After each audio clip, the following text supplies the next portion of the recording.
Hello there, I'm Amy from moonmindology.com, and today we are looking at the month of December. So on the 4th, Mercury is in Scorpio and it's opposed Jupiter at 22 degrees of Taurus. So there can be a lot of movement and learning in areas such as taxation, scandal, bankers, science, and even agriculture. And there may be a lot of movement in this area. And the farmers are supported by Jupiter during this time. And hopefully around the world, this is going to do some good for them, to make their stand. But there can be cuts and losses that may be temporary as Mercury moves quite quickly. So this is almost more of a loud conversation. Of course, small businesses, that's also impacted by Jupiter. And if the charts of these businesses have a poor Jupiter, there can be a spot of bother at this time. For example, a company called Stellantis, that was founded on the 16th of January 2021, and Jupiter in that chart was 12 degrees of Capricorn. Debilitated and afflicted by an incredibly strong Saturn. Now, Jupiter is retrograding back and aspecting all of those planets, and they are having a hard time. Looking at the opposition to Scorpio, I don't think the borrowing money off of the government really is the wisest thing to do. 5th, Sun is conjunct Mercury at 20 degrees of Scorpio. So again, we're looking at taxes, banking, and this happens every year. So it's not too impactful, but it's a good time to do an audit if you own a business or conduct some research as the sun shines its light on this area.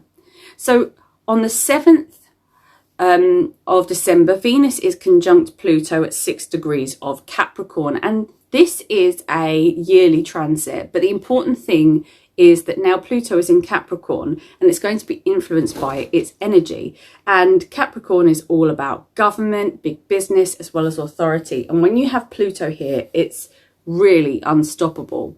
And the reason that we are seeing more authoritarian behaviours in the Western world, I think, is down to Pluto, and I think we're going to see that for a while. Venus is also very indulgent, and together I think this is going to be quite intense, and there can be problems in the balance of relationships as well. So this can cause disagreements in geopolitics, oscillation of power. But I do think that in the interim period between now and the new president of the United States taking over, there can be some shifts, especially as America has its own Pluto here. And, it's really highlighted. And this combination is also symbolic of potentially a betrayal as well, especially romantic. So if you have planets here, do remain vigilant. And you also have to be really mindful of social media companies as well, because they are so powerful. And, they're now represented by Pluto because they have that power. And I've just seen on the news that Meta is now looking for nuclear people who specialise in nuclear. And then, of course, you've got Elon Musk. He's broken his way into government. 7th of December, Sun is in Scorpio, opposed Jupiter at 22 degrees of Taurus. And these are two planets that give great confidence, but this can also really inflate debt, taxes, and everyone's favourite, scandal. And, there can be extreme pride in leaders that can create problems for the economy as well. And there seems to be a lot of pressure on Scorpio. And who do we know that has that? Biden. He's got a lot of planets there, including his ascendant. So this could really impact America, but it could also impact Netanyahu as well, of Israel.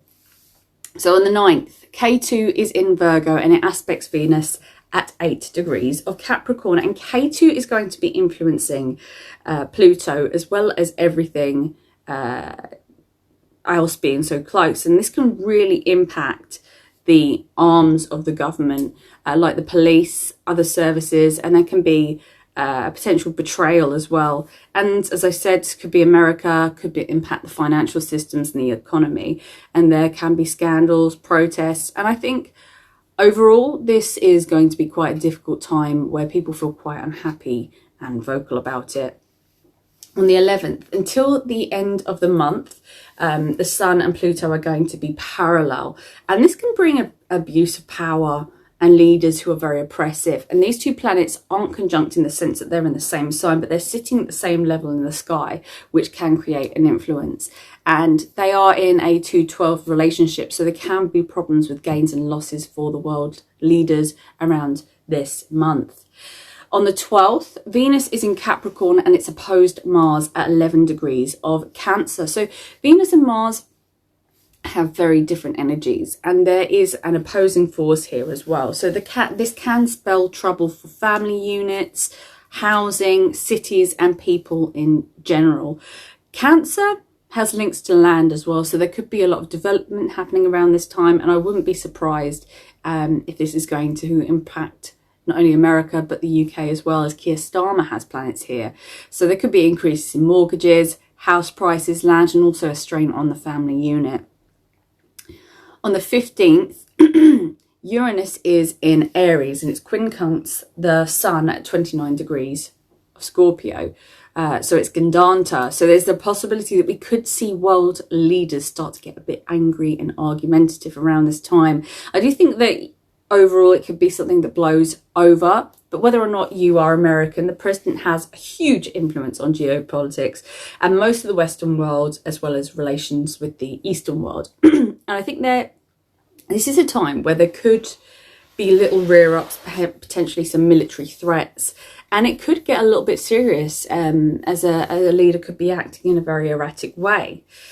Then on the 18th of December, Neptune is in Pisces square the Sun at 2 degrees of Sagittarius. So there can be scandals with world leaders as well as confusion. And they may not be completely clear, or there can be some changes in laws, sanctions, increase in crime. But there's a real solid sign here that there's something foreign, some kind of relation between two different countries.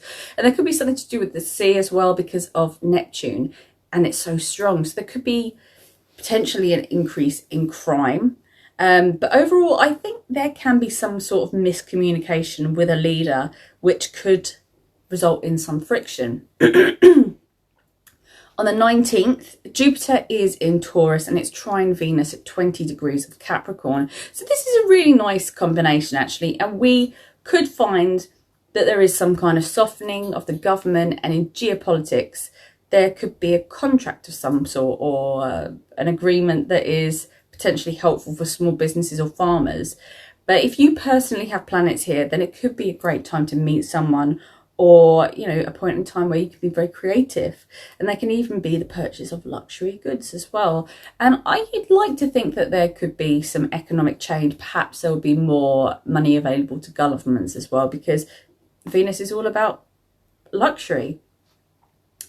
24th, Jupiter is in Taurus and it's square Saturn at 19 degrees of Aquarius. And a square is generally considered to be quite a harsh aspect. And this is what we're looking at when we are trying to figure out whether the world economy is going to be positive or negative. And I do believe that things are going to improve when Saturn goes into Pisces. But then Jupiter is going to be uplifting Saturn. And I think that we are going to see a more healthy economical rise, and I think things will start to get a bit better. Of course, there are underlying societal issues that keep prices high, but I do think that we are returning to more kind of stable times, as stable as we can. On the 27th, until the end of the month, Mars is going to be contra-parallel to the Sun and Pluto, which are going to be parallel together. So this is a really hot combination, and I am concerned about Mars being debilitated in opposition, and this isn't quite lined up in the signs, but it still gives a shared power here, and it's very hot and controlling. But I'm still trying to figure out how these parallel planets work, so we'll see what happens. On the 28th, Uranus is in Aries and it's going to be square Venus at 29 degrees of Capricorn. So there can be sudden changes in relationships. And the problem here is that we have signs of the military and the government lining up. So we could see some attempts to poke the bear, as it were. And both of these planets are at the end of the sign and it's getting ready to go through, you know, the door to the next sign. So there's anxiety. But luckily Uranus has been into Taurus before and retrograded back into Aries. So it's not as highly strung as Venus in this instance. So Uranus has more control over itself during this transit. But overall, I think that we're in for quite a mixed month. We may have a bit of mayhem at the beginning, but I do think that we're in, it's going to calm down in the middle, and then there could be some kind of heat at the end of the month. But yeah, thank you very much for watching, and I will see you next time. Thank you. Bye.